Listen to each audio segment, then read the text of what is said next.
Just what exactly am I worshiping when I worship God? Just what exactly am I praising when I praise God? What God are we talking about? What does God even mean? What is all this talk about God? Wouldn't it just be easier if I just went to church and paid lip service to the preacher or the pastor or the bishop or the priest or the guru? Should I really be doing my own research as to what it means to have a relationship with God, with the ultimate benevolent good? Oh God, don't say such things. You're gonna get yourself killed, please. Stop, I'm begging you. Under these gasps for breath is an underlying tone of feeling and sentiment that is filled with fear when we hear such responses. Fear is what drives these responses. Fear stemming from our capacity to cause forth into fruition. It all starts with words. Some people say that's not entirely true. However, it begins with the spirit of the word or the words that is associated along with the words being uttered. If we shared a desire to train someone or people to do our bidding, we would be most effective by implanting spirits in the heart of people. That is a much more effective tool than imposing sheer brute tyrannical force. You see, we have sense, we have a feeling for what can and cannot be said. In other words, we possess a sense for what is and what is not appropriate. National identity binds us, even though we may all have differences in political or economical status. This identity is predicated upon a set of values that we hold as common to our sense of being human. Common in the sense that we find them in each other, despite of any differences. If foreign adversaries wanted to sow derision, doing so and confusing our sense of national identity would be an effective strategy. This is done all the time. So what do? There's only one thing to do. That is to shed ourselves of this fear like a snake would shed its skin to fit in proportion to its new body. A contemplative life is much different from an introspective one, especially in that in a contemplative life, life is open, broad in a sense. A contemplative life shows a willingness to maintain itself, widened to alternative perspectives. Whilst an introspection or an introspective life goes into itself, running the risk of becoming neurotic or depressive or anxious. Contemplation leads one to be open to cues about what can and cannot be said. It also grants ultimately a sense of what is and isn't being said. The spirit of humor leads us in a direction where we, every now and then, strike a chord, so much so that what ensues afterwards is pure, wholehearted, existential release from dread, death, and from dying. In comical humor, when provided in good taste and in good measure, fear isn't even in the spectrum. It eludes us, evades us. Just think of individuals who hold that one shouldn't laugh at specific moments in time. These individuals, they possess some sort of sensibility. At times, they also possess some tone or demeanor, one which carries some morbid nature, one that says something along the lines of, "You'd better watch your mouth, mister, or else you're gonna be in big trouble." It may very well be that the situation is so gravid in that moment, or filled with heavy, pregnant emotion that humor is inappropriate for the vast majority of the audience members. However, if humor manages to be expressed successfully, odds are some one sick bastard in the group will find what is being expressed funny. Most of us have been there. Most of us have been that sick bastard. I'd like to think that most of us have been in a room where the tension is so palpable that some wise ass lightened things up with some of his stupidities. What is there to fear? Is it words? Or what the words could happen to manifest? To use a cliched, new agey, cultish term. We fear our capacity to create, to be mobile, to be active in the sense that we are always capable of making and establishing trends that make differences in the way in which our underlying culture views reality. That ability is lucrative. The capacity to be able to know how to do that is desired. It's desired to be possessed by God's most brilliant angel gone most spectacularly wrong. Or at least the nature of his archetype. That soul whom believes they could bend the fabric of reality based on their own whim. So when someone is being in outright boon and is saying shit that they aren't supposed to say, what exactly is it that isn't supposed to be said? But to be a little bit more precise, what spirit is being banned from being invoked? Amongst us, there are those that fear the ones who are capable of doing and being without any sort of fear of consequence. To some degree, we suppose that that is a dauntingly terrifying thing to behold. Probably, most likely because most individuals aren't individuals. They're more like figments and fragments of a conglomerate of hosts. Not everyone gets to be a real boy, you know. That is a special, special privilege. We came into this world bare ass and butt naked. We instinctively cried to signal for protection from the onslaught's overwhelming intrusion of the world's outside force before we even knew what threat was.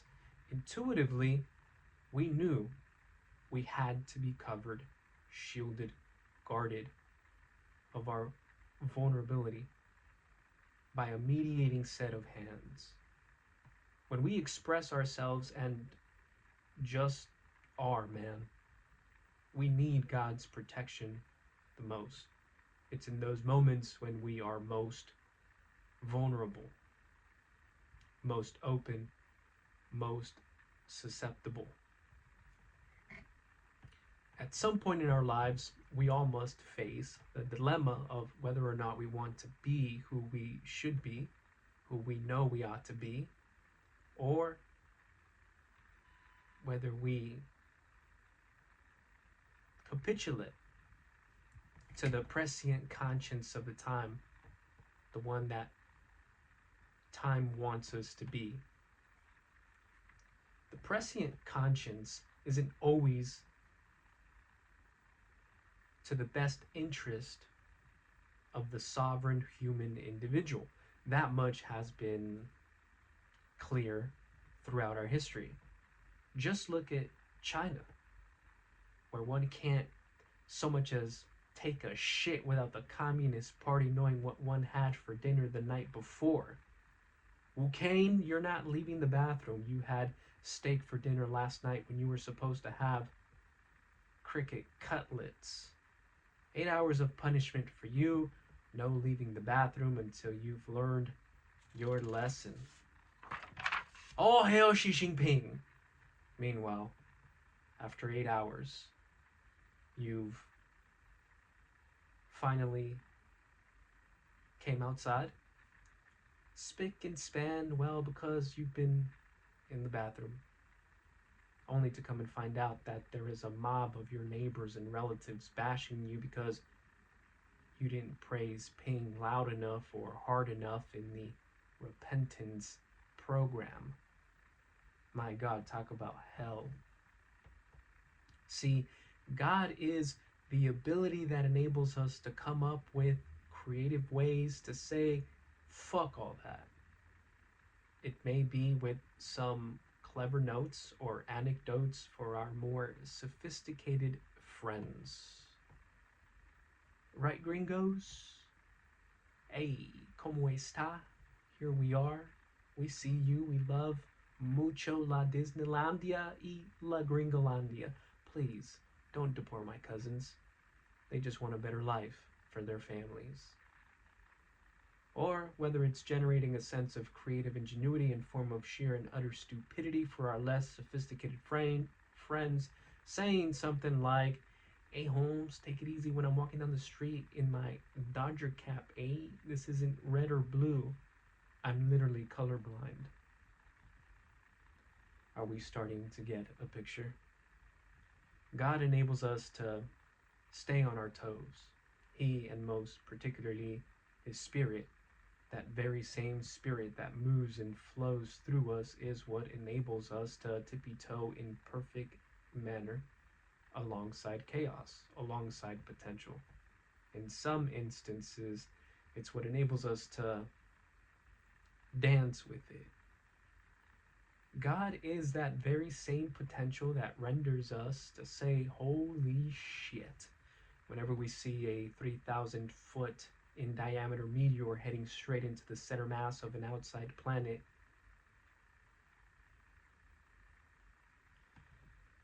See, the intensity of the emotions felt while experiencing such sentiments drives momentum. The gravity of that energy's impact is so much that we can't help but move, drift, or float along more easily from an ethereal perspective first.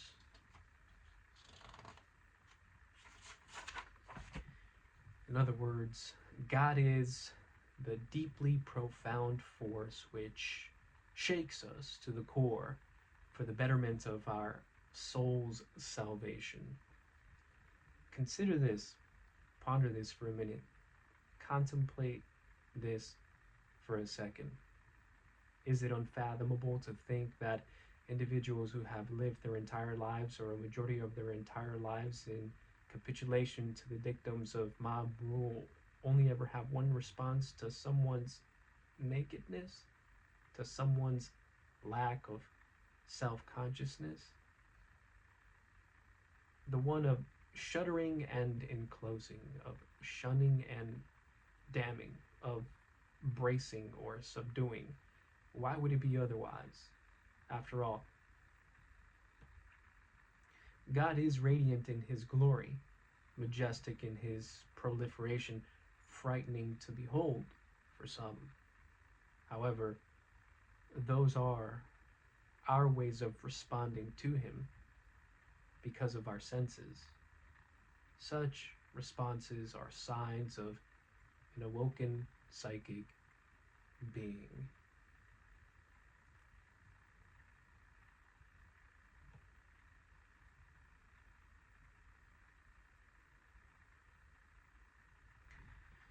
Such indications of a vortex signify the spiraling of something anew. Points of concentration in a vortex indicate where energy is being focused. In a vortex, elements are taken in, concentrated, and as a result amplified in their intensity of energy and momentum. The end result is a creative force harnessed. We are always in a void. We are always in an emptiness of space. Out of this emptiness, life can be created in its most basic form, in its most fundamental form, that of conception. God is present when we shape out our conceptions in the emptiness of this space or void. When we feel capable of rendering some order out of which to constitute ourselves. Now, it isn't enough to say that God is the spirit which enables us to face potential. Potential in the sense that matter is left to be shaped out into being. It partly isn't enough because matter that is left shaped out to be can be shaped out to be and constructed in evil ways. God is never evil. He cannot be evil, lest he ceases to be.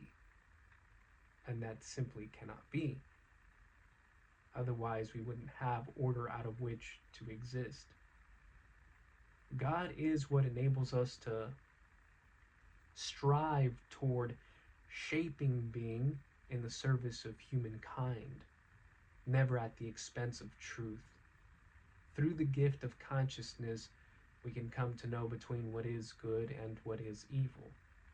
Through the gift of consciousness, we can process what could be constructed for good and what could be constructed for evil. What, in this case, being possibility, as we've been discussing. When we find ourselves possessed by the Spirit of God, how do we differentiate between a warped sense of reality and an accurate sense of reality? After all, we do run the risk of doing or being in evil manner. As for an example, one could be confusing love for a warped sense of love, one that leads to the desire of wanting recognition for their narcissistic, toxic compassion. The Spirit of God therefore leads us to want to execute servicing humanity